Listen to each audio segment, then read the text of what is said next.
नमस्कार दोस्तों आज के इस वीडियो में आपका स्वागत है। तो दोस्तों आज के इस वीडियो में हम United India insurance company limited की तरफ से एपिसोड में कहूँ तो UIICL कंपनी की तरफ से जो एडमिनिस्ट्रेटिव रीजन ऑफिसर्स की जो रिक्रूटमेंट निकाली गई है उसके बारे में चर्चा करने वाले हैं। लेकिन दोस्तों आप हमारी वीडियो में आगे बढ़ने से पहले हमारे YouTube channel government job news को सब्सक्राइब कर लीजिए और साथ साथ में बेल आइकन को प्रेस कर लीजिए ताकि ऐसे ही एजुकेशनल एंड नॉलेजेबल वीडियो मिले आपको सबसे पहले। तो चलिए दोस्तों वीडियो शुरू करते हैं। तो दोस्तों ये recruitment United India insurance company limited की तरफ से निकाला गया है। यहाँ पर रिक्रूटमेंट ऑफ 200 एडमिनिस्ट्रेटिव ऑफिसर्स यानी जो एओ की पोस्ट है वो 200 पोस्ट रहने वाली है। 200 पोस्टों के लिए रिक्रूटमेंट निकाला गया। नीचे इसमें लिखा गया United India insurance company is leading public sector general insurance company. ये पब्लिक सेक्टर की एक जनरल इंश्योरेंस कंपनी है। वो whole owned by government of India. इसका जो ओनर है वो भारत सरकार रहने वाली है। With a gross premium of about, इसका जो प्रीमियम है 19,882 करोड़ का है। और रिप्लाइडेड growing company with which has more than 1500 office. इसके टोटल 1500 से ज़्यादा इंडिया में ऑफिस है, including service hub throughout the country as on 31 March 2024 तक। इसकी 1500 ऑफिस यहाँ पर इंडिया में इंक्लूड है।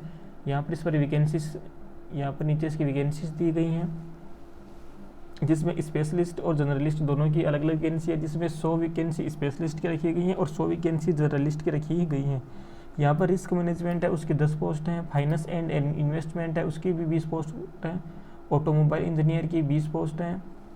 केमिकल इंजीनियर की 10 पोस्ट हैं। डाटा एनालिटिक्स की 20 पोस्ट हैं। लीगल की यहाँ पर 20 पोस्ट है।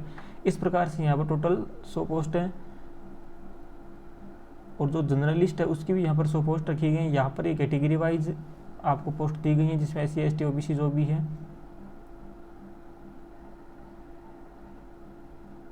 अब इसकी बात करें रिजर्वेशन की तो यहाँ पर horizontal reservation of vacancies, reservation of person with benchmark disability PWD को 4% का यहाँ पर रिजर्वेशन भी दिया गया। यहाँ से पूरे पॉइंट को आप ध्यानपूर्वक पढ़ सकते हैं। एलिजिबिलिटी कंडीशन की बात करें तो आप नेपाल, भूटान, इंडिया के कैंडिडेट यहाँ से अप्लाई कर सकते हैं।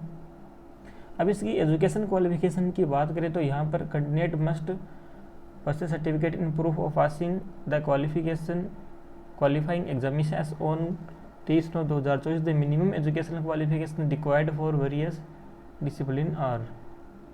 तो यहाँ से रिस्क मैनेजमेंट के लिए BE BTech any discipline with सब मिनिमम 60% के साथ में आपका BE BTech होना चाहिए। तो यहाँ से आप रिस्क मैनेजमेंट के लिए आवेदन कर सकते हैं। फाइनेंस एंड इन्वेस्टमेंट के लिए यहाँ पर chartered accountant CA cost accountant आपका होना चाहिए। ऑटोमोबाइल इंजीनियर के लिए आपका BE BTech in automobile engineering में होना चाहिए, वो भी 60% के साथ में। केमिकल इंजीनियर के लिए BE BTech आपका केमिकल इंजीनियर में 60% के साथ में होना चाहिए। डाटा एनालिटिकल स्पेशलिस्ट में आपका BE BTech in computer science में होना चाहिए। तो यहाँ से ये अलग अलग क्वालिफिकेशन यहाँ पर रखी गई हैं। अब बात करें लीगल की तो यहाँ पर bachelor degree in law with 60% marks, यानी लीगल के लिए आपको 60% के मार्क्स में आपकी लॉ होनी चाहिए। और जो जर्नलिस्ट है, जर्नलिस्ट में यहाँ पर the minimum education qualification required is graduate degree, post graduate degree in any discipline from a recognised university with 60% marks में। यहाँ पर आपका कोई भी किसी भी स्ट्रीम से आपका ग्रेजुएशन पोस्ट ग्रेजुएशन 60% के मार्क्स के साथ में रिजर्व कैटेगरी के लिए, अनरिजर्व कैटेगरी के लिए और 55% मार्क्स SC ST कैटेगरी के लिए यहाँ पर रखे गए हैं। तो इस प्रकार से आप इसकी एजुकेशन क्वालिफिकेशन देख सकते हैं। Working knowledge of computer is the most, आपको कंप्यूटर का नॉलेज होना चाहिए। अब यहाँ पर एज की बात करें तो यहाँ पर एज मिनिमम यहाँ पर 21 ईयर होनी चाहिए और मैक्सिमम यहाँ पर 30 ईयर होनी चाहिए। इस एज के क्राइटेरिया के लोग यहाँ पर आवेदन कर सकते हैं। जो एज रिलैक्सेशंस की यहाँ पर बात करें तो यहाँ पर अदर बैकग्राउंड क्लास OBC को 3 ईयर का, SC ST को यहाँ पर 5 ईयर का और जो विकलांग कैटेगरी है उसमें 10 ईयर का एज रिलैक्सेशन यहाँ पर दिया गया है। तो यहाँ से पूरे नोटिफिकेशन को आप ध्यानपूर्वक पढ़ सकते हैं। यहाँ पर अक्सर सर्विसमैन को अलग रिजर्वेशन दिया गया है।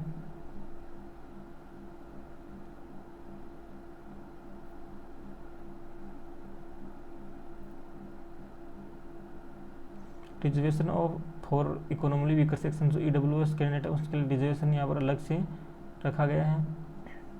अब बात कर लेते हैं यहाँ पर एप्लीकेशन फ़ीस की। तो जो एप्लीकेशन फ़ीस है वो 1000 रखी गई है। Application fees including service charge plus GST applicable, यानी कि आपका यहाँ पर 1000 रुपये एप्लीकेशन फ़ीस रखे हैं, जिसमें GST चार्ज आपका अलग से होने वाला है, और SC/ST के लिए यहाँ पर 250 रुपये रखे गए हैं।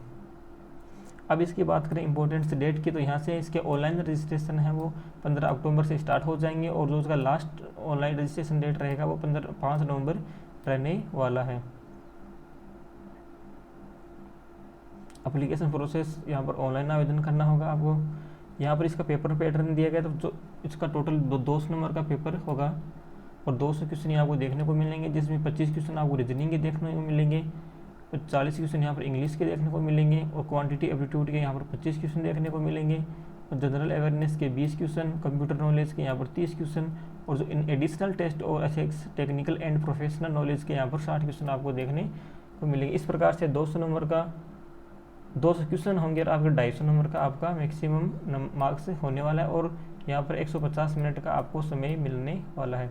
पेपर है वो हिंदी इंग्लिश दोनों लैंग्वेज में होंगे, जो लैंग्वेज है इंग्लिश उसका पेपर इंग्लिश में होगा, बाकी हिंदी और इंग्लिश दोनों में आपको देखने को मिलेंगे। यहाँ से इसका पेपर पैटर्न होगा, यहाँ पर जर्नलिस्ट का पेपर पैटर्न दिया गया है।